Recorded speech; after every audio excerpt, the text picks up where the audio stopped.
apologize. All right, we're live. All right, we're live.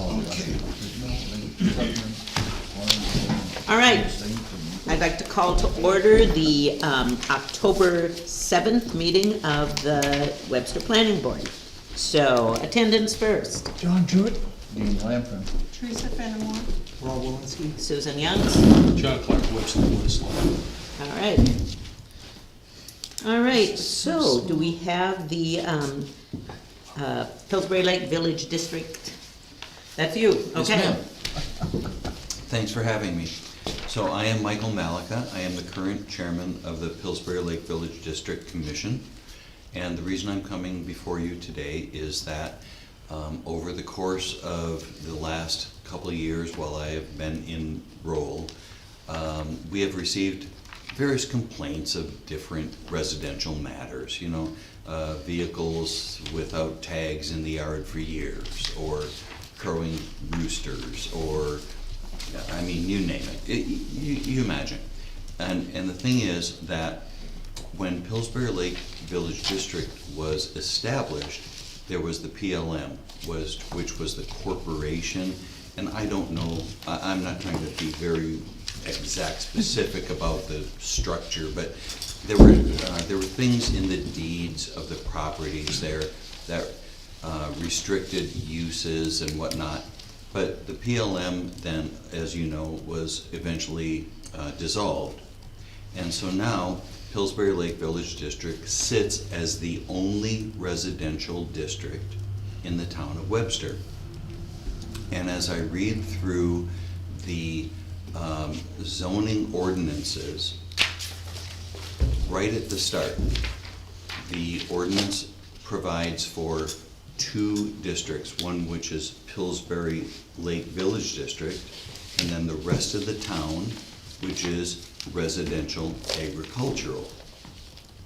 And so what we are finding is where you have a truly residential district around the lake, you do have concerns about abandoned vehicles on lots and people living in shells, campers, and the types of things you don't typically expect. Hi, Jennifer. Jennifer's one of the residents Oh, of our then there's a district. sign-up sheet for, So what we're finding is that when we have the crowing roosters or the chickens from one yard running in the next, and the dogs barking without anybody ever shutting them down, and those types of things which are truly residential, we have no board of authority within ourselves, nor through the Webster Police Department to enforce any type of, I don't know, conveyance to restrict these behaviors. And so we are bound then to just put up with whatever behaviors exist between people who are living lot to lot to lot, which is not the typical setup for the bulk of Webster here. So the reason I'm coming here today is that because the Webster Police Department cannot enforce any of our needs, which are really quite specific to people living lot to lot, different from the rest of Webster, we're looking to create a truly residential zoning ordinance within the town of Webster. And we would be, as we understand it at least, perhaps you're working with other groups who would fall into a residential zoning, but as we understand it, currently, we would be the only residential district. And so I'm coming to you today to voice the preferences of the PLVD, to work with you as two boards to create a residential zoning ordinance specific currently to Pillsbury Village District. If you were to create if you did a subdivision or what have you, which might be zoned in the future residential, you would probably have the same interests and concerns. So we're looking to create an overarching residential zoning ordinance currently and of the moment specific to PLBD, but extensible throughout Webster, which would protect our residents from the cocks crowing at 5 a.m. with no authority to ask somebody to stop it. So the reason I'm here is to introduce this as a topic, to ask if you would be interested in pursuing this with us. We'll take up a large share of the effort in creating such an ordinance. We're happy to look at other towns around us to create drafts based on what similar townships around might put into residential versus residential / agricultural districts, and to work it through in such a way that you'd be comfortable, should it ever be needed for a future subdivision or what have you, that you would feel that we've set a foundation for the entire town of Webster. So towards that end, if there is an agreement that this is useful and beneficial, first for PLVD and then beyond, I'd like to broach the topic of then what would be your preferred process. For instance, sidebar, we could create a draft to submit for your rebuttal, your suggestions, what have you, or if you feel it's your responsibility to create such a draft, how do we get community input? So I'm trying to open this at the highest level, and not everything has to be decided right here, right now, but we would truly like to try to move this ball forward, because currently the commission does get, I would say on average, of 2 to 3 calls per month from residents of PLVD, for which we can only say, we cannot get you police protection or support of any kind because they have no ordinance to stand on. So that's the reason for my being here. Thoughts? I thought originally there was some documents in place. It's in about our packet, I rules and think. such. Yeah. Yeah. But do they still charge a due, a monthly dues? We do not. Okay. So originally, Why is what I that? understand, and again, I wasn't here at the time, but my loose understanding was that PLM was a corporate situation where a group bought up the land, subdivided it, and essentially set up PLM as like an HOA Right, type setup. correct. That was dissolved approaching 10 years ago, is Okay. my understanding. Again, very loosely, I'm not trying to be specific. But when it was dissolved, there are things in people's deeds on the lake, Yes. such as lakefront properties. A lot of the deeds have, you cannot have a motorboat on the lake, or there are speed ordinances or whatever. Those are totally unenforceable. The lake Right. is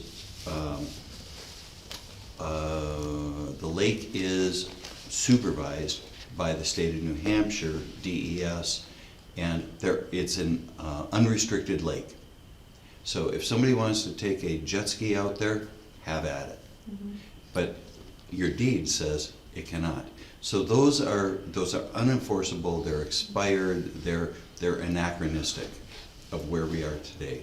So there is truly no governing set of ordinances or body to enforce today.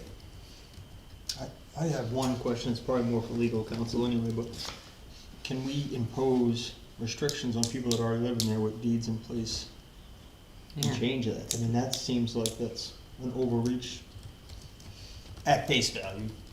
Now, if it's a generic moving forward, residential, I mean, I think we just need to look into that a lot more. But I think coming up with ideas, or at least maybe a rough draft to look at, to present and even take it to council would be a starting point. That seems reasonable. Sure. Yeah, because you can't, if something is in somebody's deed, yes. you can't override that without, Change it, With yeah. our quick claim deed and such. yeah. Yes. So that might be an obstacle that we need to work through to overcome.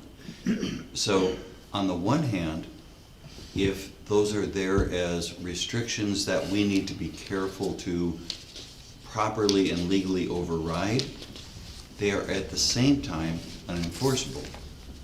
So if, literally, I took a call a couple of weeks ago, one neighbor has chickens, and they are side-by-side lots, and they have a mess of chickens. And these chickens are running over everybody's lots, and the neighbor just doesn't want them there. I can call the chief all day long. He'll tell me I cannot come in and do a thing about it. There is no ordinance. So while I mentioned the lake and the speed and whatever on the lake or motors, I don't know if that is somehow enforceable or not. There's no body to enforce corporate regulations for a corporation which is now defunct. But more appropriately, chickens today, which are a nuisance to some, are not written into those, the deeds of the people on the lake. And it's my understanding, without true experience here, but it's my understanding that the people on the lake have restrictions which are different than the people who might be across the street off the lake. And so having a residential zone, and again, I'll come back to PLVD, as I understand, is currently the only Webster PLVD zone. If we were to establish that zone, I respectfully agree that we need to be careful of what's in deeds and how do we get that expunged, or how do we get that ignored, whatever. We need to figure that out, And but. I don't know if I take the approach of getting it expunged or ignored or going around or circumventing that. Mhm. I would look at them and see what the common denominator is. And there may be certain things that are in everyone's deed there that could easily be just agreed upon, you know? So I did add the deed restrictions into everybody's packets, Yeah. so. Yeah, I guess I would And just I do concern think about there as is far one I live on, is in relate to I live on animals for Pilsner Road. waterfowl and stuff like that. I'm yeah. looking for it now. So when we bought the house in 2019, there was a restrictions, addendum to the deed that went with the deed. Okay, it's an actual addendum. And it does go with the deed, and it does says all these things. This thing has, right here says, a lot of them are already state laws. Yeah. As far as I'm concerned, if it's a state law, it doesn't have to be a town law or a district law. It's a state law already. So, just like federal laws. We have to abide by all of them. So, I'd like to make a couple comments, but this gentleman right here has a question. I don't mean this, you got a class or. well, yeah, I wanted, So yeah. we're over on Winnapocket, and I mean, we have geese that mess all over the lawn, and we can't, you know what I mean? So like, I think the chickens thing's gonna be a tricky road for you to Can I navigate. get your name for the minute? Dan, it's, signed in Dan Wall. I think we talked on the phone. Yeah. So like, yeah, I understand what, you know, the other issues, you know, people living in shanties or whatever's going on. But yeah, the chickens thing, I think will be rough to litigate. Where does this document stand that you gave us here? It says in It's not 1965, but then updated in 2018. It says, I read that the whole thing through, it's pretty detailed, but does it have any holding? So right now, the way it worked was the HOA was in charge of enforcing those rules. Right. They made those rules, that was their rules. They had their separate ordinance for their district that they maintained and they dealt with. So from my understanding is they really didn't have the funds or the will to enforce this at the time, because they just didn't have the resources to Yeah. do it. And so they just dissolved, because they couldn't really, they didn't have what they needed to be able to do it. So this document is useless for all practical purposes? Right, those were the rules that they had the problem previously. is, it's addendum to our deed. Yeah. Yeah. So, And they are in the deed restrictions, like the stuff that's listed in there Yeah. is related to the deed restrictions on everybody's property. And the HOA, part of the reason it existed was to make sure that these deed restrictions were adhered to. And I totally agree, thank you, Russell. I would take it a step further though and come back to the boating piece of this. So what's in the deeds is so anachronistic that the lake is part of the open bodies of New Hampshire. And it is patrolled by them. And there are absolutely no restrictions on Pillsbury's Lake. So I have neighbors calling me saying, hey, so-and-so's out there with a motorboat going more than 25 or, you know, you can imagine. And I'm like, yeah. So, I mean, if we want to come up with a speed restriction for the lake, we can't do that ourselves. We'd have to go through DES and the State Water Patrol of New Hampshire Patrol, and we'd have to get that established. They own the rules of our lake. So not only can we not enforce, we don't have the rights to enforce. So what I'm suggesting is I understand this is tangled and there are legalities, there are people's deeds, there are who's really embodied to enforce some of the things that might be in the deeds, such as the water speed, but we need to sort this out because, again, and that's why I'm here as the commissioner, because we get these calls and all we can say is we have no authority to stop the guy who's had the crappy car in his yard for 15 years. We can't get it out of there. We can't stop them from living in a camper trailer. We can't stop them from creating a dump. We can't stop them from having chickens running all over your yard. That's One of what the things the town is working on right now is going after the junkyard people who have multiple cars in their lots. But it's a long process. We're now getting to the point where we're gonna start doing the formal cease and desist with the attorney on the first one, and we're starting a process on the second one. This isn't gonna be a short process, because we're going through, we only have so many funds, let's be realistic. So we're gonna start with the worst offenders first, and then work our way backwards.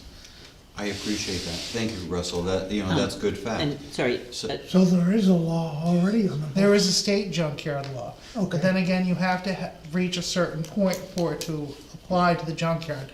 One car wouldn't constitute a I was junkyard. just gonna say, you are allowed one Yeah. car unregistered, I believe. Right, you're allowed, Just I beyond think that. it's up to Three 2 or on the list. 3. Is it 3? Yeah. But- yeah, so you if I can had you suggest, never got a though, chance to finish. this what is you were- why- Wait, he was trying I'm earlier. trying to answer I some questions apologize. here. Yeah, we'll address some of these things, because I think what he's gonna refer to is some I mean, defaults. you're on a soup to nuts adventure here, okay, and I respect what you're trying to say. But we're talking about chickens, and as this gentleman said over here, you're dealing with agricultural issues there, and I'm not sure there is an ordinance other than trespassing game on an RSA, state RSA, that would affect that. And I'm not sure if chickens even apply. I know it applies to cows and other things, but I'm not sure what the application is there. So that would have to be checked. We need to check with legal counsel and see where all these deeds are and how that affects the direction of where we go with you on a zoning ordinance. So what you're looking for, I think, is a zoning ordinance for your community, working in conjunction with you folks down there to put an ordinance together that specifically respects what some of your needs are. Marine Patrol handles the lake. That water's not owned by anybody, that's Marine Patrol. Right. And they're the ones that would be responsible for handling boat issues or anything else on the lake. With respect to some of the other things, I think, as this gentleman mentioned over here, our colleague on the board over here mentioned, there are some things that can be addressed by law. But I think my words, I think you're a little frustrated with some of the things, and I can completely understand it. I think the people down there are frustrated by how it sounds. But I think it's gonna take a lot of conversation, a lot of time to sit and work this thing out and figure out, okay, what are the things we can address in an ordinance? How does an ordinance apply lawfully? And how do we develop that ordinance? Does that make sense to you, what I'm trying to say? It does.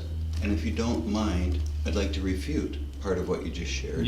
By all means, Because that's why we. I agree, there are certain topics such as you're working on the junkyard. That covers the whole town. You're working on the water or that's a state patrol. I get it. But in a residential ordinance, you have protections such that For instance, it's very typical that if a dog is barking for more than 30 minutes, you call the cops come and they shut the dog down. If they come a second time on a call, there's a fine to the owners. If they come a third time, the fine is accelerated. And that's residential. That is very different than chickens running around on God knows what road out in the hills here. When you're lot to lot to lot and you have 40 chickens on your yard that aren't your chickens, that is a problem.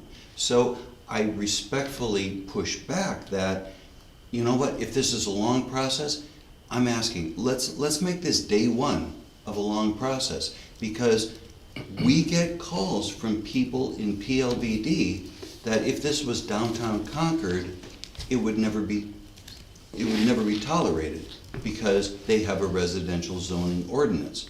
If it was out in Webster or Andover or beyond, some of these things are, come on, can't you look the other way? But fact of the matter is, we are living in a residential community in PLBD. We are the ones that field the complaints. We have nothing to stand on. I'm trying to start a process that'll work us that direction. It might take 10 years. But again, it may be a long process, but I'd like to make this day one, and we will work with you. If I might respond, I'm kind of a little confused as to what you're feeling, because you and I agree on those issues, okay? I wouldn't want 40 chickens running through my yard, okay? This isn't Concord. We haven't had this brought before us before, correct me if I'm wrong. Not that I know. We have, you know, I'm sure people have had issues down there, and we get that, but that has sort of governed its own territory. Again, correct me if I'm wrong on that. But maybe it is time for us to take a look at it, step in, Yeah. listen to what you're saying.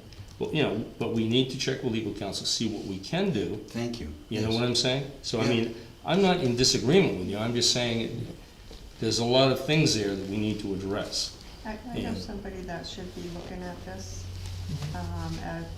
We used to work together at the AG's office, Mm-hmm. and we dealt with nonprofits associations and such. Right. I'm not sure why it was dissolved, but that was one of the mechanisms they used to enforce some of the rules that you have on your deeds.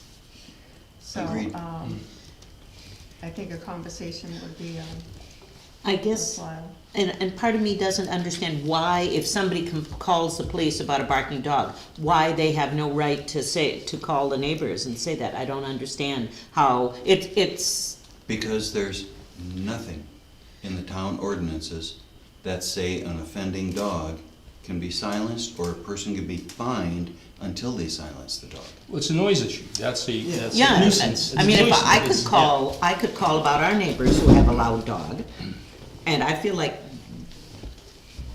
that's something that they would at least Address. address at some. So I don't want to come off as confrontative at all, because Yeah. I'm not. I'm looking for help. The thing is, you take the water, you take the dogs barking, you take the chickens Yep, running, yep. you know what it is? It's a zoning ordinance specific to a residential community. Yep. We don't have one.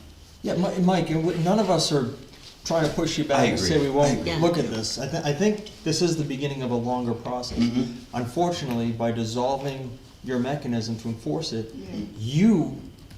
I say the community, association. the association went to a default. So the town's default is 3 vehicles in a yard, it's maybe 100 chickens in a yard, it's 45 miles an hour on a lake.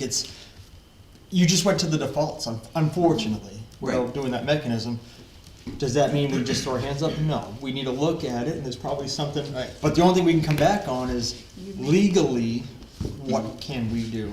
I appreciate that. And what's I in place. And I truly think do. those conversations need to happen, and then maybe some of your concerns specifically, like, these are the 10 things that we would like to see in a residential, and then we can bring that to legal counsel, see if it's even possible. We're not saying no, I don't think we can resolve everything, because we can't go back to the association and be those police. You know what, if But there in may the be process some we things we clean some can of that up, I address. think it's to everyone's benefit. I have no idea what the scope could be. But I totally agree. The thing that's really interesting though is if you pull up Webster's zoning ordinance, within the first couple of pages, what you encounter is, here's PLBD and here's everything else. And everything else is residential agricultural. that's not quite tight enough for people who are living door to door to door. And that's where the rub is coming. So, I mean, you offered that you could start making a draft. I mean, that seems a reasonable thing, because you That's could what use I- this as a basis. Mhm. You could gather people together and have it, because we have a hard enough time. We are not enforcing many of the town's ordinances. And to add the complication of a whole residential district with lots of different issues, I think it's sort of beyond us at this point. The process ought to start, I agree. I don't know, other thoughts? I mean, if you draft some suggested, I think you're on the right track. I think if we draft something and get it by the legal counsel, Right. for them to take a look at it and go from there. It's a starting point, sure. Yeah, Yeah. that's a point, it's a starting point. Thank You you. mentioned No, I you think checked that's with smart. other locations. Yes. Did you get a draft from those other locations that they've used in those communities? And don't use it to the city of Concord. Please. No, that's an extreme. No, That's no. why we We'll all have live in 10-story Webster. buildings. No, so I moved 3 years ago from the town of Bradford. Okay. We had neighbors across the street who were problem neighbors. And so I'm fairly familiar with what that residential zoning ordinance looked like. I think that's a potential model. But I wouldn't want to just take Bradford. I want to take Bradford and, 5 communities around here who have a residential district, but also have residential / agricultural and other zonings as well, to see what they include and disclude as a guidance. My ask is this, that if we embark on this and try to consolidate what we see around us into something that might be reasonable here, what I don't want to do is expend a lot of our community energy to draft something to have you say, we can't move forward because of this or that. So I'm trying to start with this give and take. We know there's legal ramifications on the lots with the deeds, there's oversight, there's police department, there's everything else. I just want to make sure if we give us a couple of months, come back and say, here's a draft based on these 6 communities around us or something to that effect, and here's what we're proposing as what we think would be reasonable. What would you expect us to do before we brought that to you? Would you want us to have public hearings on our side? Would you, I'm trying to look far enough down the road to do this right.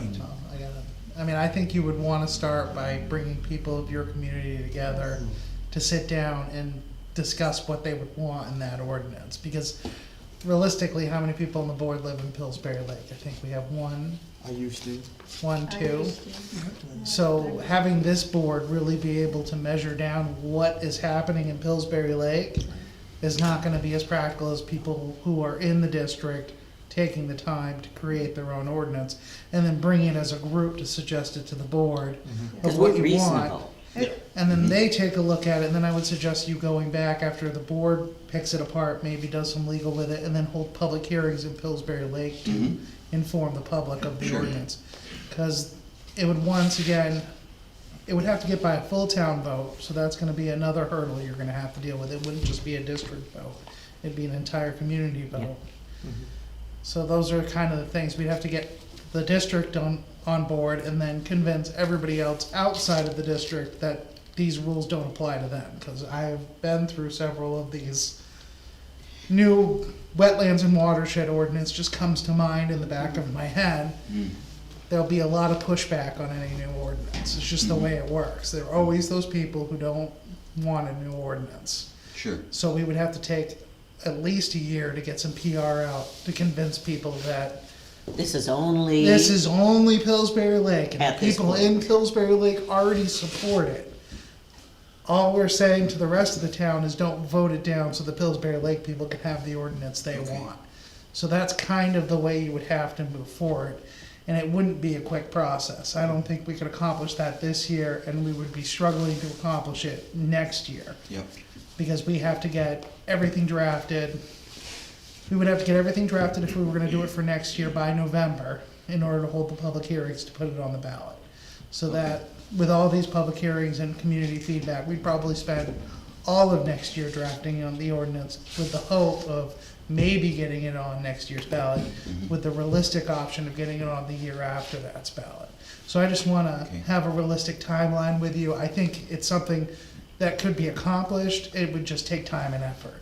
I appreciate You that. could, you could, you know, send out an appeal to everyone in Pillsbury Lake saying you want to work on this and asking for volunteers. And then you start that way, using this as maybe a beginning and doing, as you say, a survey of And then- other, I could say even, you can make it a subcommittee of the planning board. So you guys establish a subcommittee and give, oh, we would, make them a subcommittee to create the ordinance. uh-huh. So they're working as part of the planning board. And maybe have one member of the planning board who happens to live in the district be on said subcommittee. Not to volunteer I'm you. gone all winter. Well, they were What's my your travel, favorite nice beer? surroundings. But yeah, I'm just saying, that would be a reasonable way to start. And in the interim, I would highly suggest that maybe you have, sit down with the chief of police and discuss some of your concerns that you're bringing forward to us, that people there have brought to your attention, the barking dog, and some things that are lawful situations that the police can intervene in. And I think that's only fair, so the chief knows some of the concerns that are occurring, he probably does. But you know what I'm saying, have that sit down and see, okay, what can you respond to and what can't you respond to? So when you get called, you can give authoritative information as to what can be dealt with by the police and what has to be handled by the commission or the board or whatever you're dealing with down there. And my last suggestion on whatever you put forward, keep it simple. Yeah, A lot of the defaults will already be in the town, just specifically what you want to address with Pillsbury Lake. Just address those, keep it short, sweet, because then people will buy into it. If you have this big, long docket, I tell you, if I saw all these rules and restrictions, I'd say no. So, I get you. 2 or 3, Yeah. if it's animal thing, as long as their animal's a fenced or contained, consider your neighbors, consider the people in that community that you may not like chickens, but there may be some people there that those are their eggs every morning. And why they shouldn't go into the neighbor's yard per se, maybe they can keep them on a run, and maybe the restrictions are more of that type of thing than not at all. So just keep those kind of things in mind for your neighbors, keep it short, and you'll have buy-in as long as it's short and reasonable. yeah. No, I appreciate that. That's good guidance. And I do want to say that I have very specifically talked to Steve Adams. you know, Okay. In detail. And he's like, what am I gonna do? So, that's why I'm here more than anything, really, is Be important to not his research, guidance, but yeah, his, research, like what John said, that some of the things that are in there are already laws. Sort out which ones are, and maybe the police can act on it. It doesn't matter if it's a state law or a town ordinance, it gives them something to act upon. So, sure.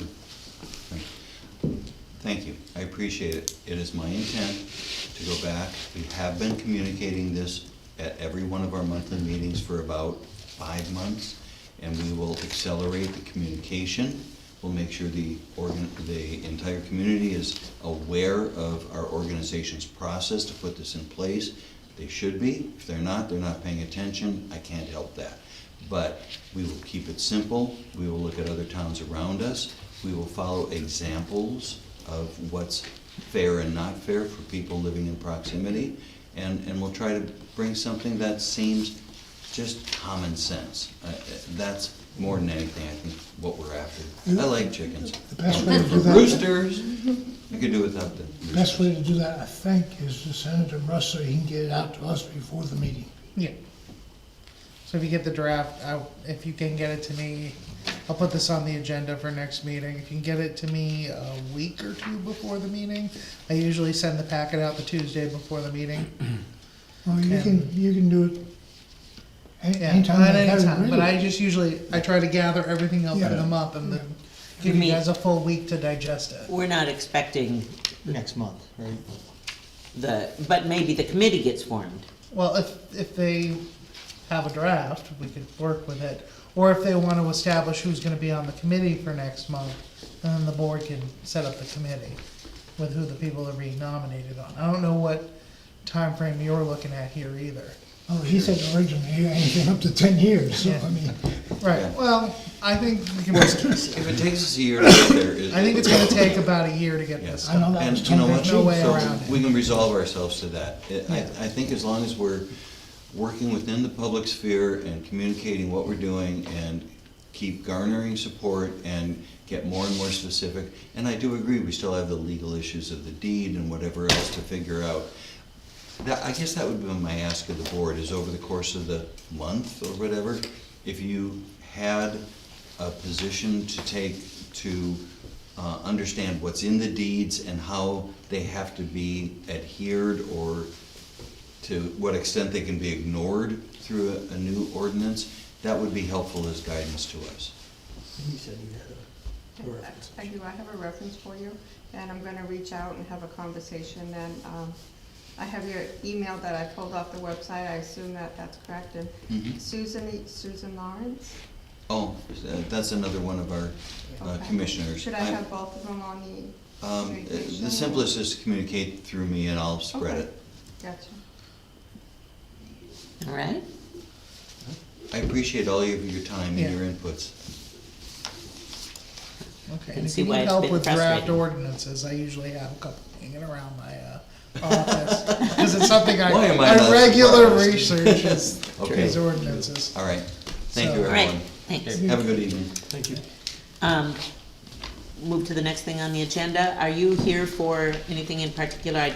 No, I was. Oh, no, I was asking these guys. She's Are you moral the ones who support. contacted me about a potential subdivision? Yeah, or deemed not attached accessory dwelling unit, yeah, Oh, yes, the accessory navigating dwelling. that. Yeah, I think we had the conversation about the accessory dwelling unit. So that's gonna be when we talk about the ADU section. Okay, so we Because can we're gonna be do, establishing an ordinance for that. Well, not really, but I don't know what we're gonna do with that. I gave an example. yep.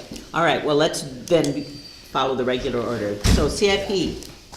So Russ sent out to us what we have so far, and you've said you've gotten very few requests? Not a single one. Nobody updated the CIP for next year? No, that's what we're doing right now. No, but no one gave. No, you feedback? have last year's, and then once you guys make decisions, I update it. I guess it meant department heads, nobody. No, the department heads didn't support it, did not submit anything. Emmett, I think, was supposed to be here tonight, but based on hearing the fire engines ripping down through town, I think he's probably out on a call. It went to Boston. Yeah. To the station, is that what's coming out? Canceled. Yeah. So. This is where we are, so I don't I mean, it's know. guesswork on our part.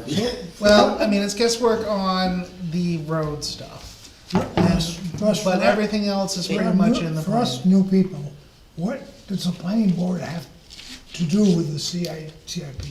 So What do we generally need what to we're do? doing is we're looking at the projects in the future. Yeah, So we're deciding 10, $20 years down the line for projects that Right. yeah, I understand that. are expensive and that we wanna save up for.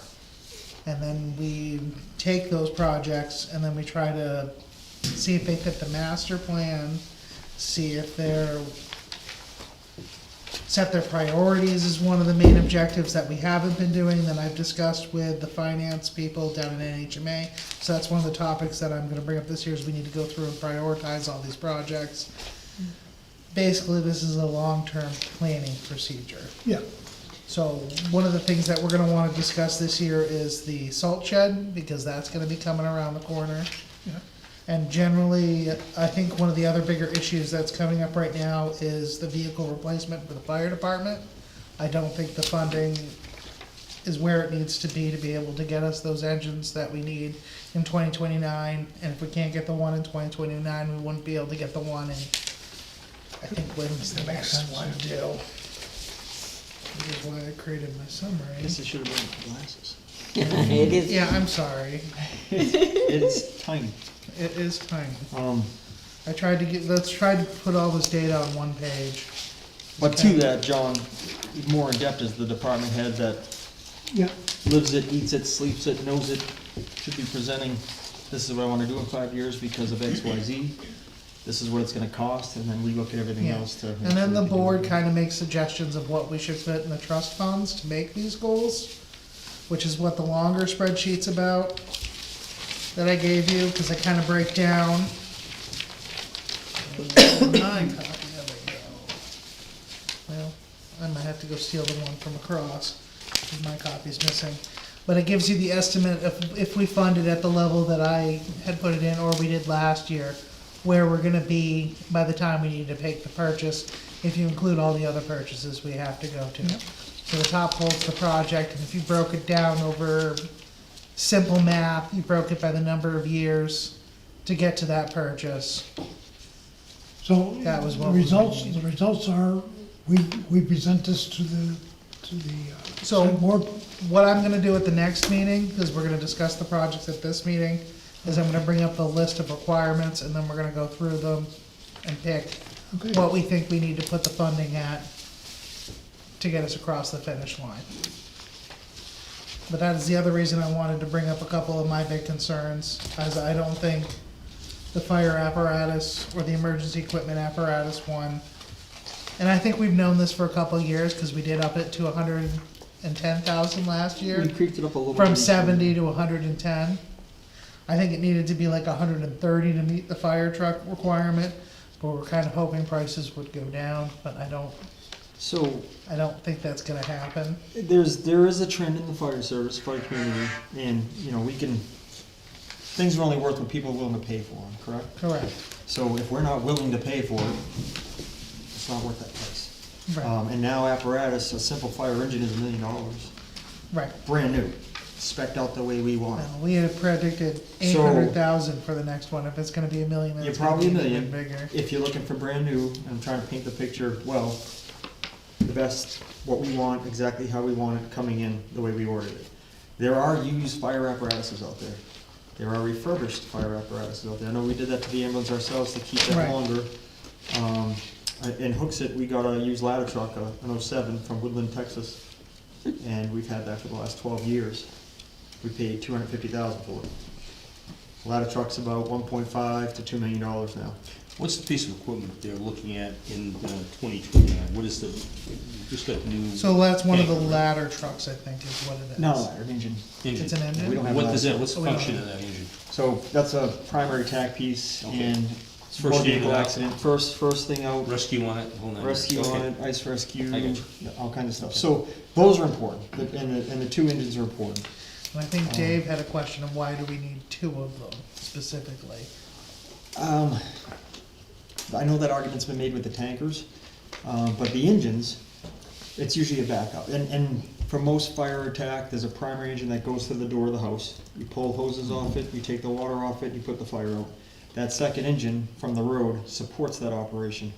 If our driveways, and some of the driveways minus Pillsbury Lake, couple 100 feet or greater, you got an engine up near close because you need it to be, and then you got an engine by the road getting water from stuff. Or from the portable tankers. tank that's put up in the Portable road. That's All that stuff. So, Or you have two a- engines a- are I'd say that's a minimum.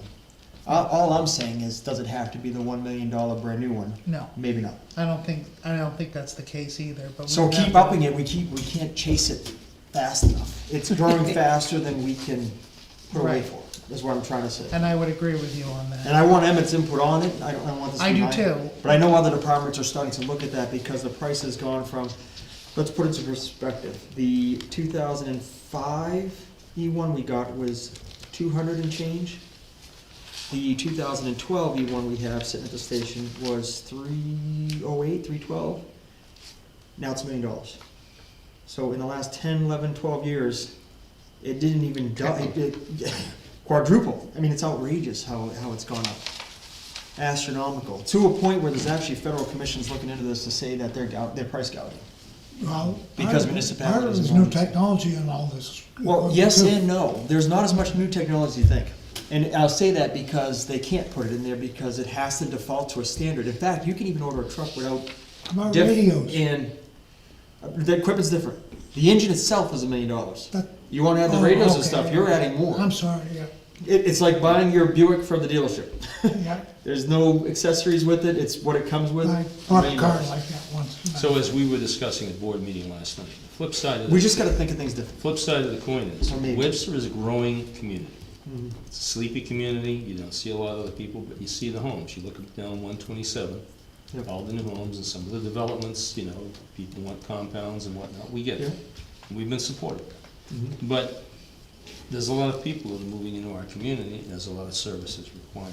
Mhm. So, I mean, we've got to make those decisions, and as you point out, things are gonna cost more money, and irrespective of where the economy goes, hopefully it goes backwards, but you and I both know it might not, you know what I'm saying? So, I mean, those are very important decisions to make. And I'm only saying it because being in the fire service, I live it, eat it, breathe it. No, you're 100% correct. I know what's going on in a lot of ways. I've gone to some of the big shows and stuff throughout the country, and a lot of the vendors are saying now there's small mom and pop shops popping up to just take somebody's used truck, completely go through it for 200,000 or 300,000, and then you get almost a brand new truck for 500,000 versus a million. Right.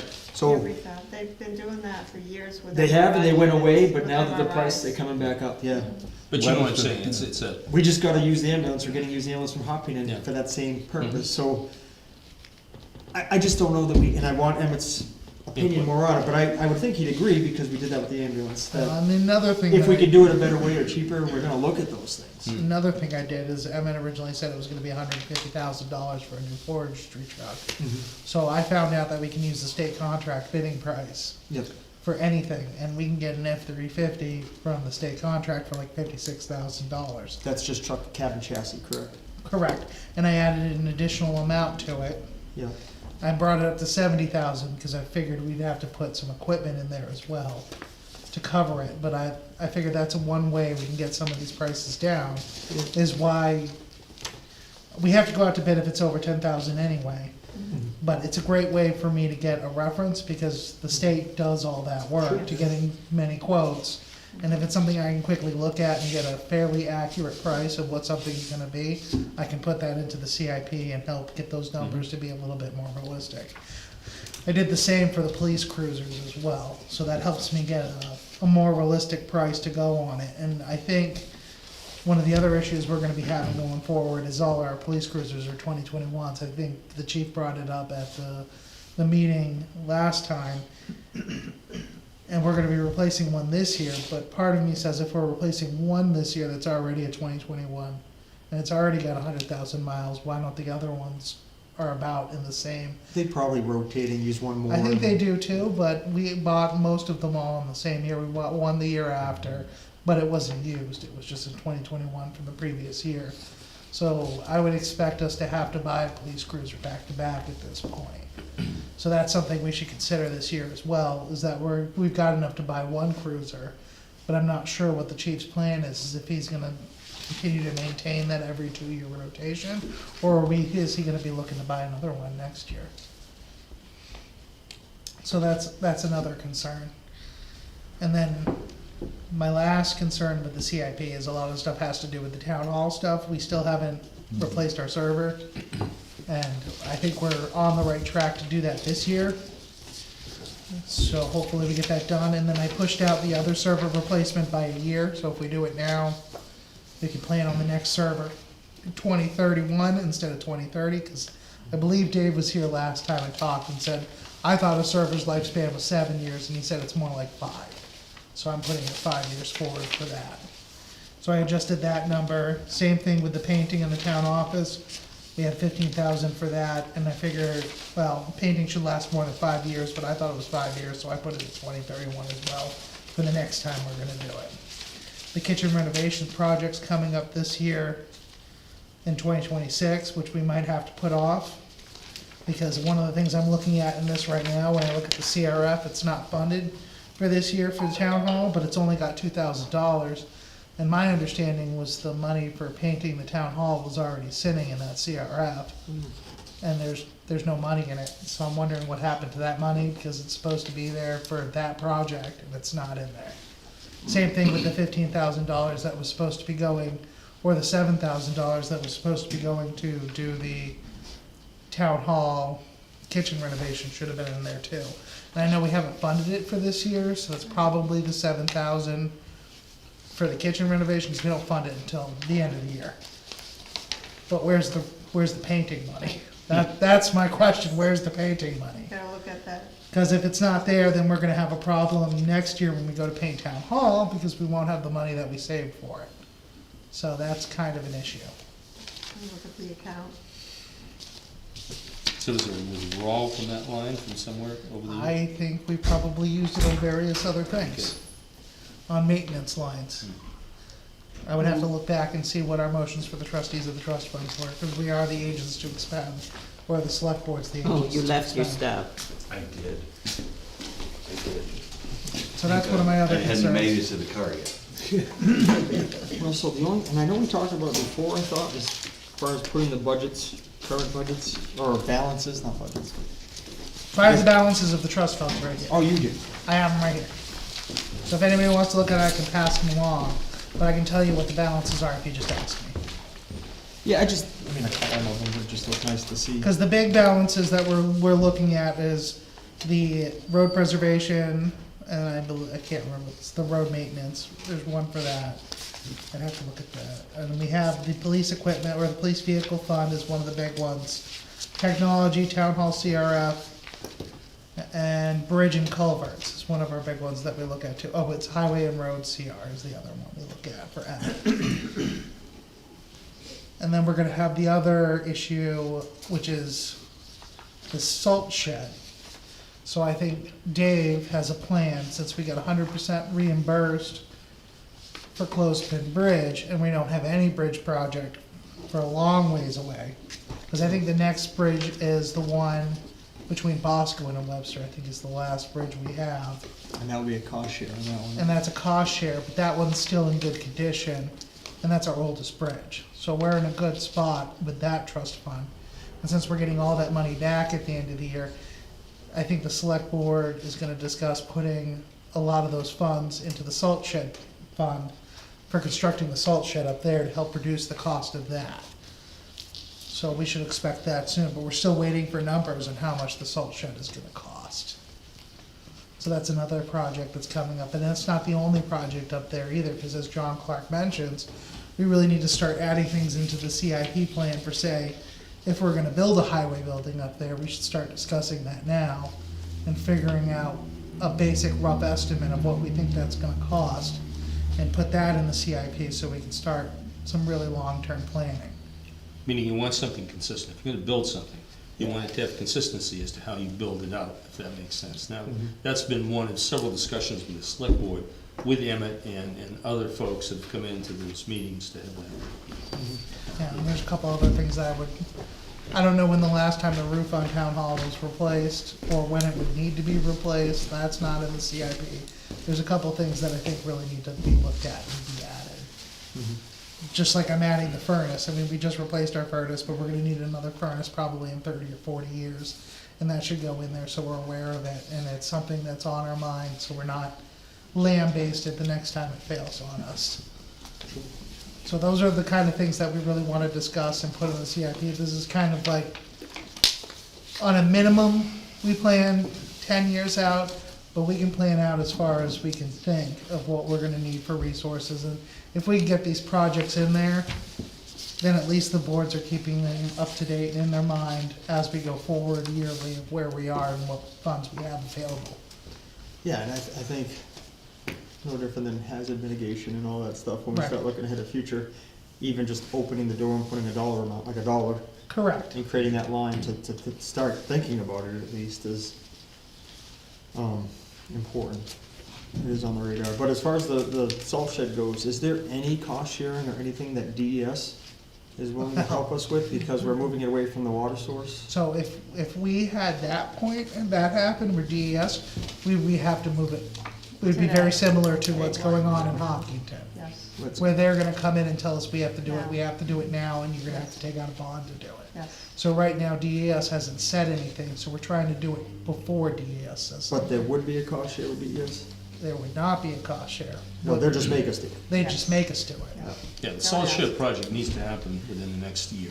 Yeah. And it needs to, it needs to be a town meeting discussion, and then we need to move forward, because it's. I just didn't know if there's any help from them. No, and we've had that discussion, but it's gonna be, we're gonna run into issues down here, and we don't want that, so. We're trying to hit it off at the pass, get it done, get it moved, and get it all set. And the big thing is getting those numbers, and the last discussion we had is the committee that's working on getting those numbers said that it might be time to get an engineer to come in or somebody who's familiar with designing salt sheds to discuss it. The other option I think that might be possible is you could put out a request for bid. If Emmett knew exactly how much material he had to put in there and how much size, you could do a request for proposals and have people come and look at the site and then propose what they thought would work, and then do it that way. Those are the only two effective ways I know of doing it, and we just need some sort of figure to put in the trust funds to carry over so that we have money to execute the project when it's time to do it. So that's, I think what I'm hearing is that we don't have enough time to get it in this year's CIP though. Because if you're talking That's about an the problem. RFP to get a ballpark figure, we won't have time here's, this year. here's the issue though. So the way the funding works is when the money goes back to the general fund, we're gonna have to make a warrant article to put it back to the CIP or it's just gonna lapse. Right, And we don't want it to lapse, because once it lapses, it's gonna be more difficult to use those fundings. So that's why we're hoping to get a warrant article out at town meeting, so instead of pushing it down the line, we move the funds immediately to where they need to be. you're saying the Closepin Bridge reimbursement, put it back in for either the same or a different CIP for the salt shed? Right, move it to a different account. Because I think we would require a warrant article to put it back into there, or we would require a warrant article to put it somewhere else. Now, I don't think the board plans on taking all of it out of bridge, because we don't wanna empty out bridge, because we will need another bridge in the future. But we really need to figure out how much of that money is gonna go towards the salt shed and how much is gonna go back towards the bridge fund. And my big problem is I don't have enough data to be able to give you. To be able to even ballpark that number? Correct. Okay. I was rather hoping there'd be a little left over for fire trucks or the bond for the I transfer would station. expect building the salt shed to probably eat up that entire fund, because it's not gonna be Ooh. cheap. Because it's not just building the building, you also have to prepare the land for the building, and there's some extensive work to make sure that that salt does not get into the ground, Yep. because you have to line the whole thing. I don't know what that cost exactly is gonna look like. What's reimbursement for Closepin Bridge? So we're gonna get the $600,000 back that was in the entire amount in that trust fund is coming back. So that's probably the salt shed. Right, that's kind of the, what I Probably was, the down payment on the salt shed. I didn't impression we're getting is, right. But all I'm saying is just $1 to put a line for salt shed. However you figure it out or when you figure it out, I then mean, it's the at only least thing I there. could think of is calling qualified builders and just asking them for a yes. ballpark, That's a good way to do it. yeah, And quickly, because prices are rising. They are, Always. yeah, yeah. Everything. Jeez. And that's something we can't get used. Used fire truck, used salt shed. probably used not. salt shed, no, we already have a used salt shed, we can't get another one. Alright, but those are the projects that I was thinking of. One of the things that they said, I don't think we have to do it necessarily for this meeting, but one of the things that's required in the RSA for these projects is we're supposed to match them to the master plan and sort them by priority. It's part of the IC that the town shall do this. So I think at some point we need to sit down, or maybe I can come up with some way for everybody to rate each project on a scale of 1 to 10, and then I'll create an average, and then we'll go through with the averages and rate everything. I don't know how we wanna do that. When was the last time the master plan was dusted off? We're updating the master plan next year, Yeah, that's the So next it's, topic. is it every 5 years, 10 years? 10 years. 10 years, so we're working with old details, aren't we? So we're right at the end of the lifespan of the previous master plan. Russell or Sue, That was just for the another sake of discussion the that's extra for the future. folks we have in the audience Yeah. here, I don't think we can do much with the capital reserves We can't today. without department heads giving So us that. maybe we table this for next month and move on to the next one, Okay. because we're just taking guesses, right? I mean, the reality is we need to be adding stuff to the master plan right now for future stuff that necessarily won't need a department head, because I don't think anybody's talking about when we wanna do the highway safety thing, or when we think that's gonna happen, or what the prices are. Yeah, I think that's more of a town decision than probably a road agent, I guess. Right, So it's kind of, and even if we don't do this, like, it doesn't happen in the end, these are the kind of projects that really need to be in here, so that we're Yeah. aware that this is part of our future plan. And that We is in our want to master do plan, this. Russ, right? That's also part of the master plan, cause it needs to fit in with the master plan. Okay, so can we create a line for salt shed? I've already Highway created a department. line It's for in- salt Oh, is shed. it? Sorry, I can't read. We just haven't added anything to it yet. We just haven't added anything to Okay, it, so it's because just I don't have zeroing. numbers yet. Do you have any We're gonna idea create on a the new, size? capital reserve for the salt shed. I'm not sure how Dana plans on funding that. I'm gonna have to talk to him about it for reasons that the select board is aware of, cause we're gonna have to set all that stuff up. I don't know if we can use we have a municipal land and properties fund. I don't know if that can be used based on what the wording is for the salt shed. It's land and property. Yeah, so it's for building. Part of me's hesitant to use that because from what we've seen, sometimes the funds go for projects that weren't there if the wording isn't exactly specific. Yeah. And if we want that specifically to be for that, I think we really need to hold that money to be specifically for that project. Do you have an Okay. estimated size on the salt shed? So that's one of the things, I would have to go back to the minutes from that meeting, but Yeah.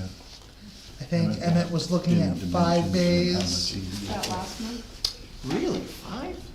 I think it was 5 bays, don't you remember? Yeah, it's 5 bays and an area to park the, 5 well, there's mixture Below the- issues and not all the stands mixed with salt and there's how you do the mixture and how And you I make think it. he's He does that- also does that in storm weather now, and that's not wants consistent with. to build it bigger than we currently have, because as the town grows, we wanna be able to grow it, have the salt shed be big enough to meet future needs as well. And I think it was something like 100 or 200 feet deep for each bay. Is it really? Yeah, 5 bays, huh? That's a big one. it's a big salt shed. That's huge. That's huge. Okay, question. Maybe bigger than DOT. I know. Can I get this in spreadsheet, not this small copy? I think I did send it to you. in No, spreadsheet. but not in paper, I mean the spreadsheet, so Yes. I can compare it. I thought I And did send then, it, I can send it to you I again. think I heard you say that you have had nothing from the department heads? I These had no- numbers are like last year's?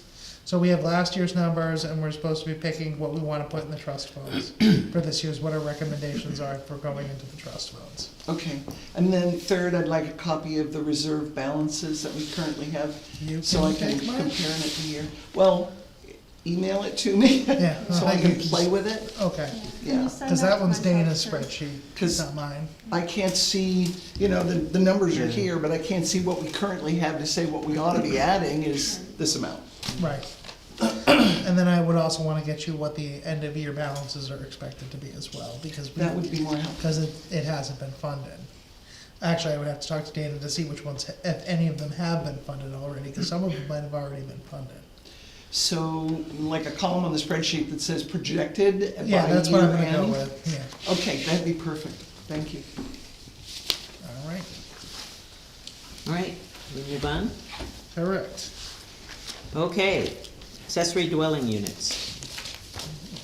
So, as we know, the law has changed with ADUs. I sent a little bit of requirements that NHMA set out of what the town can and can't do. But basically, it's not much. So right now, ADUs are allowed by rights. The things that we can do is require permits or set the size of ADUs, and they can be attached or detached. Just think about that, and it's any place where it's, Any so I'm single thinking of home. Pillsbury Lake District, that they can actually now have an accessory dwelling unit in those tiny lots. I think there is a provision in there that it has to, have to be able to maintain a Setback well and a requirements septic. still. So it'd have to have well and septic abilities, and it would have to meet the Correct. setback requirements. Correct. And when those lots, I think it would be very difficult to get an Wait, I ADU thought it in. said it doesn't. You can't. Yes, it does talk about a separate Setback. septic and, well, and the setback requirements still need to be met. I think I read that Unless it's DES on- is the final arbiter of the, the well and septic. Correct. Yeah, so if what they're proposing is acceptable to DES, then, Because it- Then it's yes, then we it step is. in with side yard setbacks and Yes. Well, those that things. was one of my points about state has laws to cover all this stuff already. Why does Pillsbury Lake District? And then I Municipal Road changed, saying the same thing? this is just draft changes to the ordinance. Yeah. I wanna add to the definition of ADU to say that it's as defined as the state RSA. I think it's much easier to link the definition to the state RSA, because if they change it, then it changes for us too, we don't have to do That's good. any other footwork, it goes over the sizes that ADU is allowed to do, everything. This is what we mean by ADU. I also changed in the ordinance that use is permitted, that a building lot shall have no more than one single-family home, one accessory dwelling, because it's allowed by the state, so they're allowed to have one accessory dwelling, so I added that in. And then there was one other page I made changes of, and that was just to get rid of the entire special exception part for Yeah. ADUs, because we can't do that anyway. This is the minimum ordinance that we can create. If the board wants to do something above and beyond, or change the sizes that are allowed in state law, because we are allowed to do that, but it can't be smaller than 750 square feet. And it can't be larger than 950, as I believe the state I think regulations. those are the numbers. And in there, in the zoning board, we're running into more and more side yard setbacks. Right. So, right now, we've got 50 feet, and we're giving exceptions right and left for 25 25 feet. feet. So we probably should change our Well, local I amendments. think I brought it up I think I brought it up at ZBA meeting, I think I brought it up at these meetings, that the lots that are 5 acres or less, that are already pre-existing, should have a 25-foot setback. instead Yeah, of because we're gonna run it, with accessory dwelling units, we're gonna Yeah. run into this more and more. Correct. And we already are running into it more and more. It's pretty much all we do at the I wouldn't ZBA change it. is those Leave it 25-foot like it is. setbacks. Well, we Because- just end up, Yeah, I know, but if you go to 25, then somebody's gonna wanna come in, well, can I have 10? we can tell them no.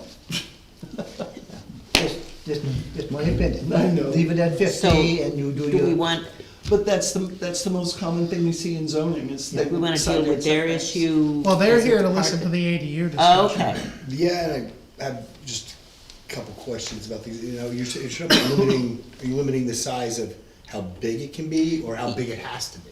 So the state law supersedes the 950. local regulations, and state law states that it needs to be 750 square feet minimum, 950 feet maximum, square foot maximum.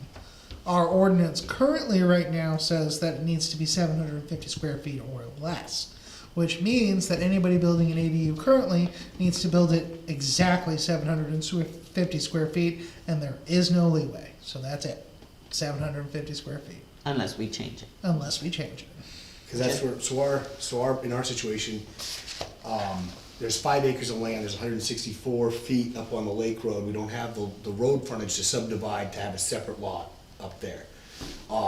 It's 477 White Plains Road, it's the property. So they have 500 feet of lake frontage there on the end. What we would like to do is put a house up on Lake Road, so we're trying to decide whether we should do a detached accessory dwelling unit with 950. I'd like to do a split level, like just a ranch, split level, full basement, walkout basement. And I'd like to start clearing the property as soon as possible and bringing fill in. Because we have a property up in Grantham we've been stalling on selling. We'd like to unload the property up there and start the Well, project here. I'm gonna say the reality of the situation is on the town's end, that these changes have to go to town meeting, so that's not gonna happen till March, at the bare minimum. How fast can I know the variance, if I was to try to subdivide and try to put in for a variance to get a permit on the 164 feet, when I need, you said 300? The road frontage, if I was gonna do this as a separate lot, would that be a quicker road to go, more expensive, I think? I think it would be How's that? more expensive, because you would have to pay for all the application fees for a variance, Surveyor. and a surveyor and all this, well, you could do the variance first before you do the surveyor, because the ZBA is gonna need to say yes. You don't wanna spend any money until the ZBA says yes, cause then you're gonna be out all that money, if they say no. So you'd wanna go to them first to ask if you can get the variance. Variances are very difficult to get, I'm just gonna lay that So out there's a right wild card now. here as well, is we're moving down here, there's an issue of time. Her mother's health, mental health and physical health is declining. Yeah, So we need to move down here to assist her mother's health, and there's also state provisions for that as Can well. we back up just a second? You wanna put an ADU on the property you're currently on. Detached, yes, You got 5 acres. yes. And you wanna place it in the back of the building? Well, so that the house is on, it's right on. I'm just trying to get a clear Yeah, picture. so the house is right on Winnapocket. So Actually, right I have the now, property card right here. You can do an ADU at 750 square feet right now. There would be no, you just have to get a building permit from the town. But it would have to be exact, that's the I difficulty. want to be have a bigger house than that, it's. Yeah, that would be the difficulty, is the exact footage. You'd want a bigger ADU is what you're saying? Yes, so this is the lot, Hmm? that's the corner. The 750 is just gross living area too, right? I believe So that this was is a the long lot. discussion. I'm sorry, say that This again? is your private. Was it lot. gross Yeah, living yeah, area yeah, or it's actual like living area? this way. Mhm. Like if it's Oh. like, Remember that whole like if discussion? we did a I do split indeed. entry, like we did a split entry where Says it's Yeah. total living. with the. Yeah. I think it's total living. I think I'm we just trying to excluded look the here. garage, so it's trouble in that. Is like, Living we're trying to. space. Yeah, Yeah, it's that's just what I'm living hearing. space. So I guess the question is, what do we do to It help? does say total living space. Well, right now, I don't think there's much we can do to help them until the ordinance is. So what about the state stuff with when a child is moving to help a elder parent? There's stuff with the state to do with that as well as separate. Well, that would be state, I would assume that's through Health and Human Services, No. because if you're Has to do talking with property about, stuff. Oh, because our zoning ordinance doesn't have any provisions for a senior moving in with you or anything like that. no, this has to do with accessory dwelling units. The state specifically talks about. I'll get paperwork. and So send it right to you. now, ADUs are allowed, the only issue is that it has to be exactly 750 square feet. What size, yeah. So you would need a permit from the town to build it, and then it would have to be exactly 750 square feet.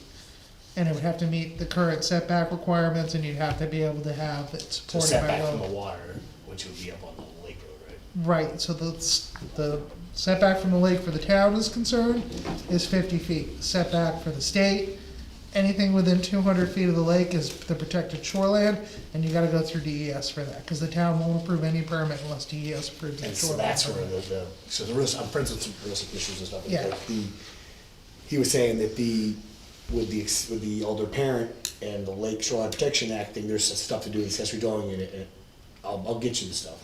Yeah, I mean, the reality is, this is what I'm gonna be looking for, Right.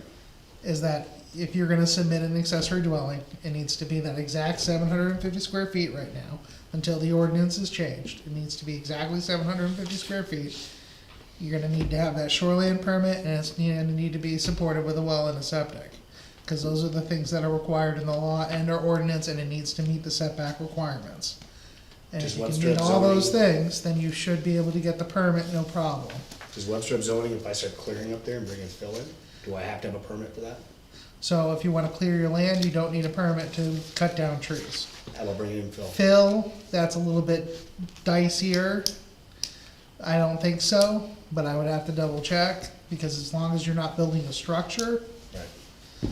But if you're looking like you're etching out a basement or doing anything like that, then that would be. I mean, if we're gonna be waiting, I'd like to bring in fill to let it sit a year, Yeah. so it, it's, you know, Packs, yeah. packs down. I was an Sits down. electrician for 8 years. Well, he says, driveway access and permits would be another issue. Are you using the existing driveway to bring fill in or It cutting in a would be new? right off the lake road. is So you're where- cutting in a new driveway? And then you would Yes. need to apply for a driveway Yeah. permit, You would need that.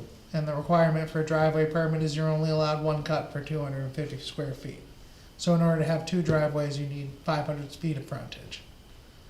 To the road.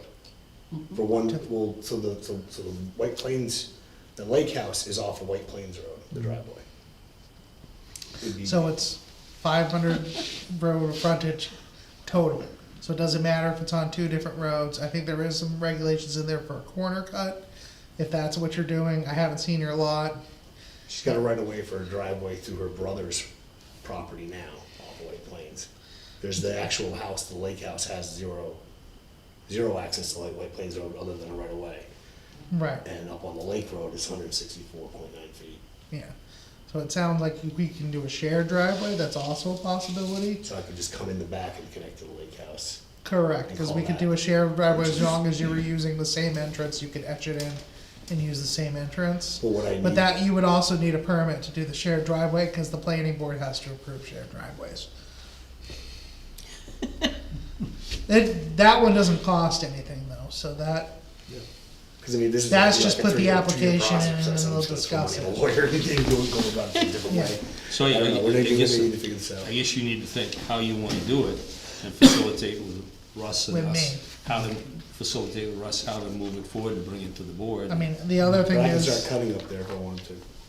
Or Yeah, have you someone could, come in and cut. if you get a, I don't know how big the job is gonna be, but if you get an intent to cut, you can log your property, there's no, It was logs, it's all just smaller stuff now anyway, it's just. Yeah, as long as it's not within 50 feet of the lake. well, and, or 200 feet of the water, Yeah. because that's the shoreline protection area, and then you're gonna have to contact DES and get a permit before you even do that.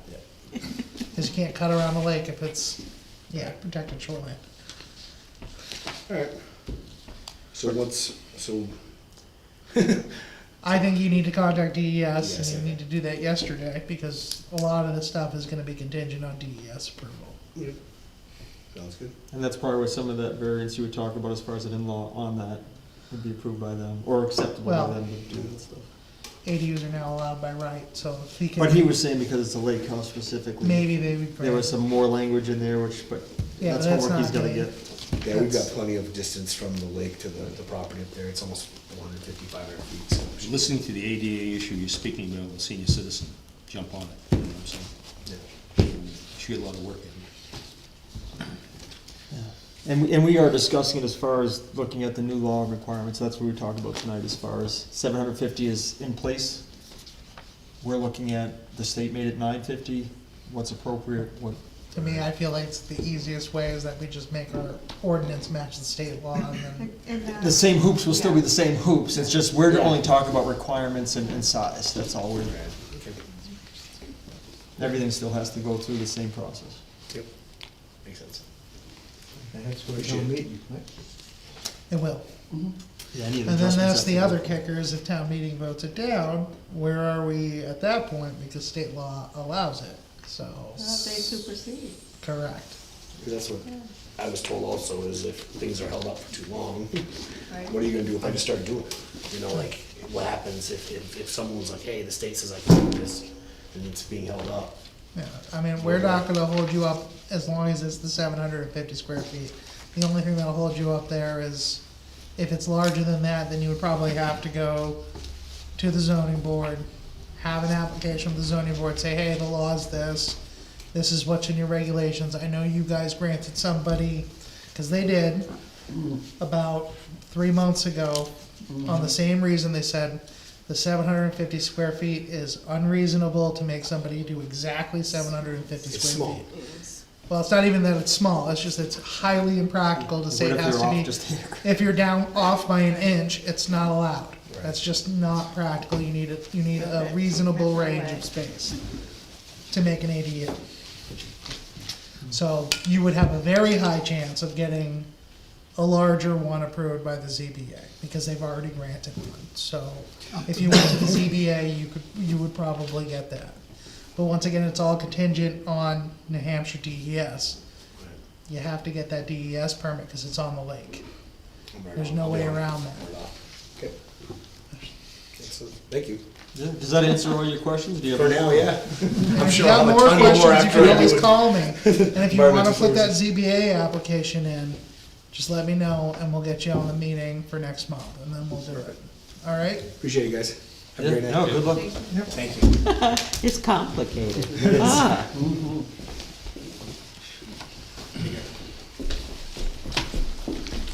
So, we're still talking about the ADU.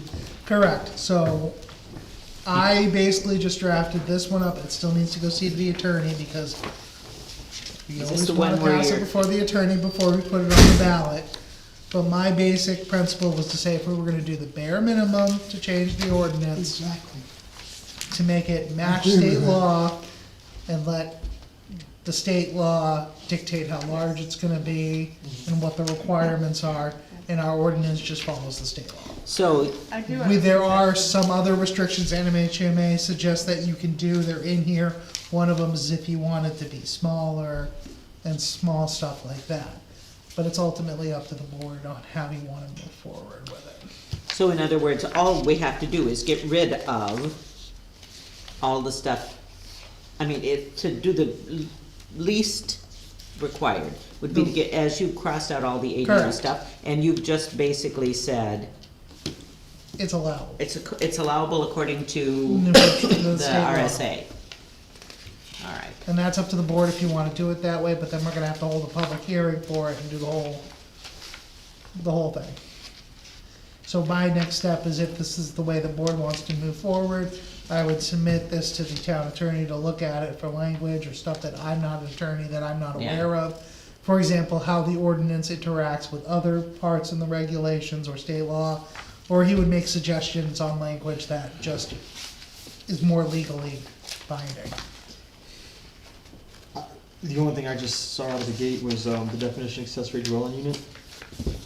We have it, and this is our old language, but a residential living unit that is within or attached, and I think the state said it could be detached. That's right. Correct, which is why I'm thinking we should just I- change we're it to defining it, but accessory never saying dwelling it, yeah. unit as defined by RSA, blah, blah, blah, and then we Yeah. don't have to worry about anything. People can look up the RSA, that's the definition. If we just quote that we're gonna follow state statute, who in the town of Webster is making sure that if they change That's it, we correct, know yeah. that something's different, and can we Right. live with it? Do we need to go back to have, some process where we have an annual review of the things that we just quote and say, oh, we're just following state regs? That's kind of a scary thing, because we could end up with something we Right. didn't intend. Right. Is there some process that says, once a year, we're gonna do a policy review? Or So we're the gonna look at the select state board regs to make sure they're still in alignment with what they were last year? I don't think so. No? But Because if there's a change that slips by, that we don't notice. but Well, doesn't, generally, the bigger planning changes, I will get notified if there's a planning change, or even if there's a bill. Like for this ADU bill, I knew a year ahead of time that this was coming down the and you pipe. get all that stuff from the regional planning. The Regional Commission, Planning right? Commission, NHMA is updating us on the law change, they're asking us what we feel about the law, if the towns want to say they're in favor of the change or opposed to the change, but ultimately, at the end of the day, we still have to do what the state says we have to do. Yes. And that's kind of how this law is right now, is this is the state law, this is the rule. There are very limited things that the town can regulate with the ADUs, one of them is size.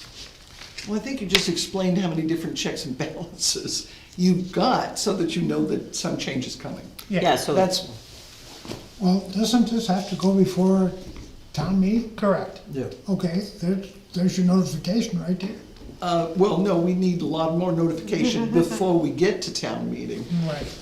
And that's one of those things, is if town meeting votes down the change, then the change is still in effect, because Yeah.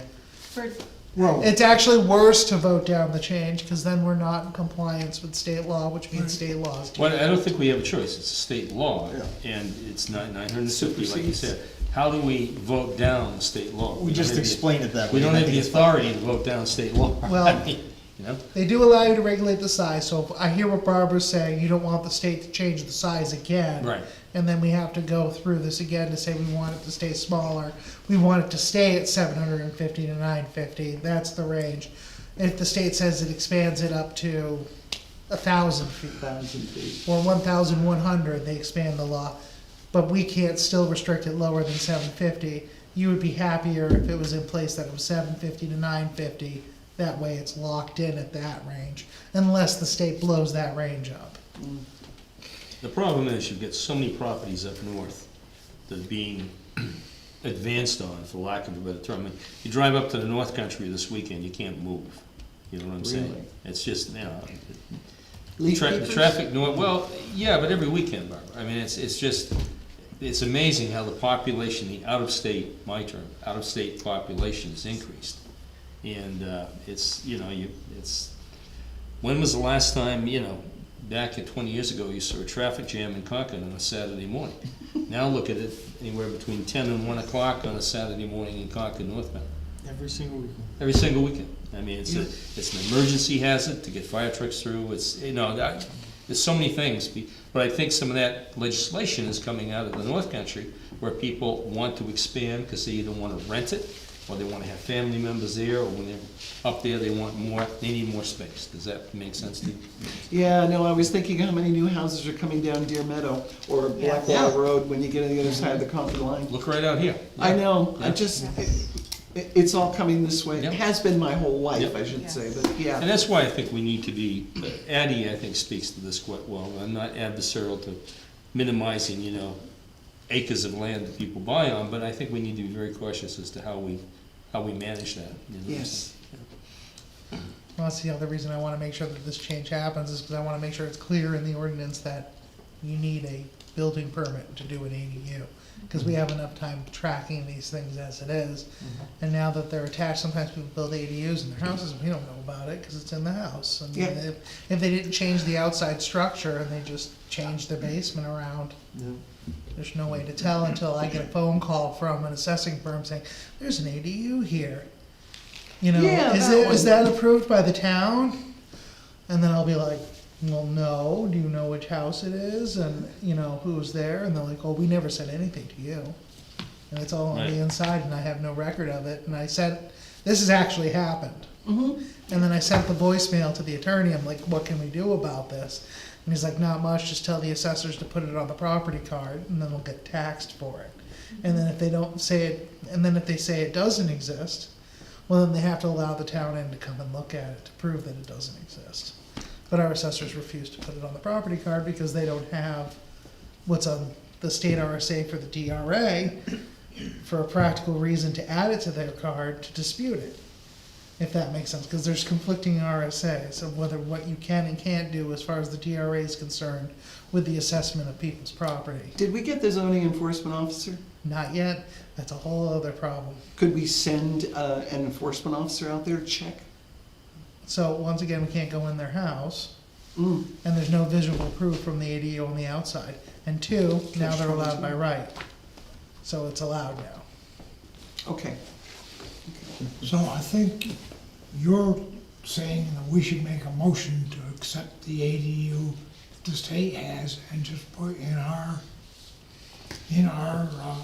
If that's what the board wants to do. Webster thing, refer to, Right, and then I'm gonna work with the attorney to make sure the language is good and bring that to you at the next But meeting. realistically, how Why does don't it we vote on change? that after the attorney sees it, why don't we vote on it then? Yeah. And one of the Yeah. changes I would suggest for discussion purposes is to put page numbers on there, so people can reference a certain page number. Well, the page numbers are gonna change.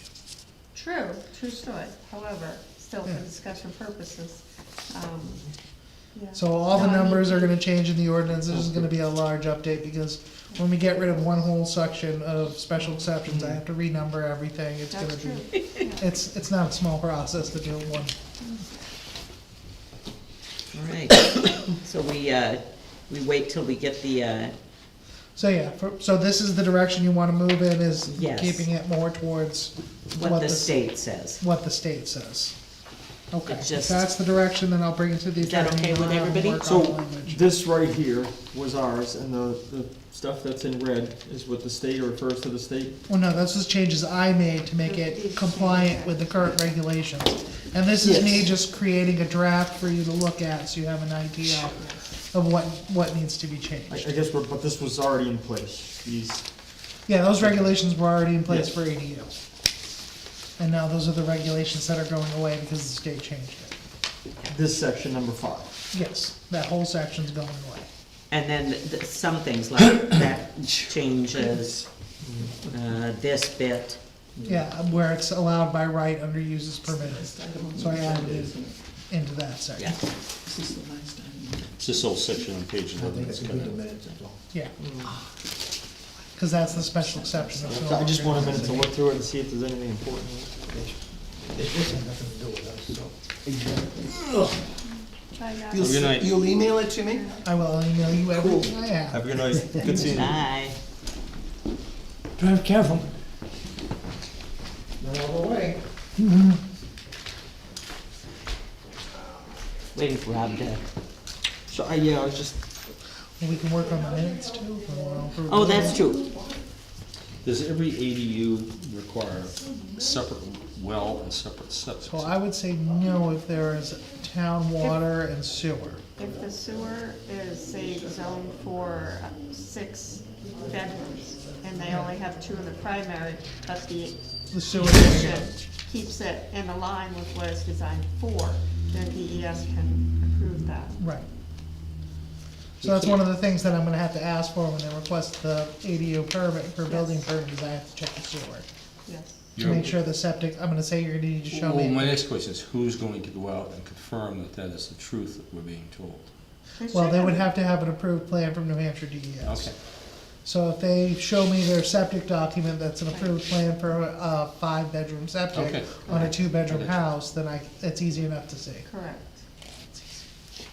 Is there a page 12? And if they don't have a septic plan on file, which happens more often than you would think, Because. then they would have to somehow get That, that finagled with New Hampshire I think this DES. should be more It accurate. just goes Yeah. to.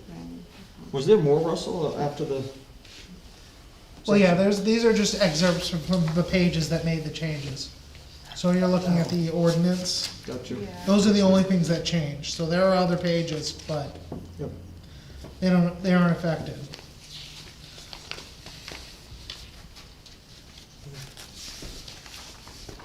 All right, well, you're skimming, why don't we, I'll entertain a motion to approve the minutes of the September 2nd planning board meeting. We have, I think it's gonna have to be either Dean or John, Yes. since none of the rest of us were here. I'll make that motion. I'll second it. All in favor? All right. Aye. I mean, I guess we can, they move in second and they approve, it's tricky. Well, it was a short meeting. Well, yes, and as we've said, we're very sorry for those of us. I should have thought about calling you, cause it's usually you don't miss them. No, and it wasn't until Wednesday morning when I said, I better look at the material. And then I realized, wait, the meeting was last night. It got changed. Oh, yeah, that was a little bit of we were moving it because the select board was gonna have it on Tuesday, and when the select board told me they weren't having it on Tuesday, I said, well, then we'll just have it on a regular night like we And- normally do. Had I looked carefully at what you sent in advance, I would have seen that it was, and I might have thought, oh, that's just a mistake, because we moved it to Wednesday, Yeah. so. Well, my All thing right. is, working. as I always tell people, I make the schedule, I'm gonna start making next year's schedule right now, and anything can change in that schedule based on what happens. Russ, this is a silly question here, but I know we had it laid out verbatim, but the state, how long is their, is that in here? Did I miss it? Oh, I didn't put the state RSA in there. No, Is that but a page? Is it this 2 pages? basically has all of the regs, it's not the official. Yeah, Right, but I'm just saying for the accessory dwelling specific. And I'm only saying this because you could put the regulation with the revision date, and it suffices what Barbara was trying to say as far as, we Oh, know if the there are current one changes. because we know the last revision. right. So But then it's also there, so when you hand people a building permit packet, they can read it and not. Write the RSA instead of just being quoted, yeah. Yeah, Yeah, I say it refers to it, but then also if it's only a page, why not? it's a little bit more than a page, cause it's 3 separate Because RSAs. we're taking out a page, so if Yeah. it's a page and a half, Um, it's not that big of a difference. well, this is one of the reasons why I wanna work with the attorney, cause the attorney is gonna be able to give us like the most easy solution. That would be my suggestion, because I like things simple. I like to come to town hall and say, what do I gotta do to do this? Here's a packet, follow this. Right, and that's what I would do at Or town they're gonna meeting call you time for or 100 during the public questions. hearing is, there'd be a lot of education involved, and there'll be copies of everything here, cause once again, when we do one of these bigger warrant changes, it's hard to put the whole ordinance in a single warrant. And that's why I was asking for short and sweet, yeah. Yeah. I mean, we could still have an Cause addendum I sitting on will, the table. I'm gonna say that's why I felt that the wetlands and watershed ordinance, one of the major reasons it failed is it was like 10 pages long, you know. Yeah, too much. Just the same thing by suggesting for that guy. Keep Yeah. it short. Keep it short, There's a couple things you gotta address, Yes. just address those. Yes. yeah. Did anybody kind of follow that tonight? Let's, I'll entertain a motion to adjourn the meeting. Move we adjourn. Adjourn. But did we make a Second. motion to just go through the attorney, right, or that wasn't a motion? We're waiting No, till, I'm gonna go to the attorney, you guys gave me. and then bring it permission. back. So, John did a motion to adjourn, I did. I'll second. Susan, All in favor? Aye. Aye. I'm gonna go turn the camera off. I thought maybe turning the camera off. smile at it first, Good one. Russ? Yep. Yeah, I also called Russ today just to ask about where things stood with the Olivers, because we're waiting for their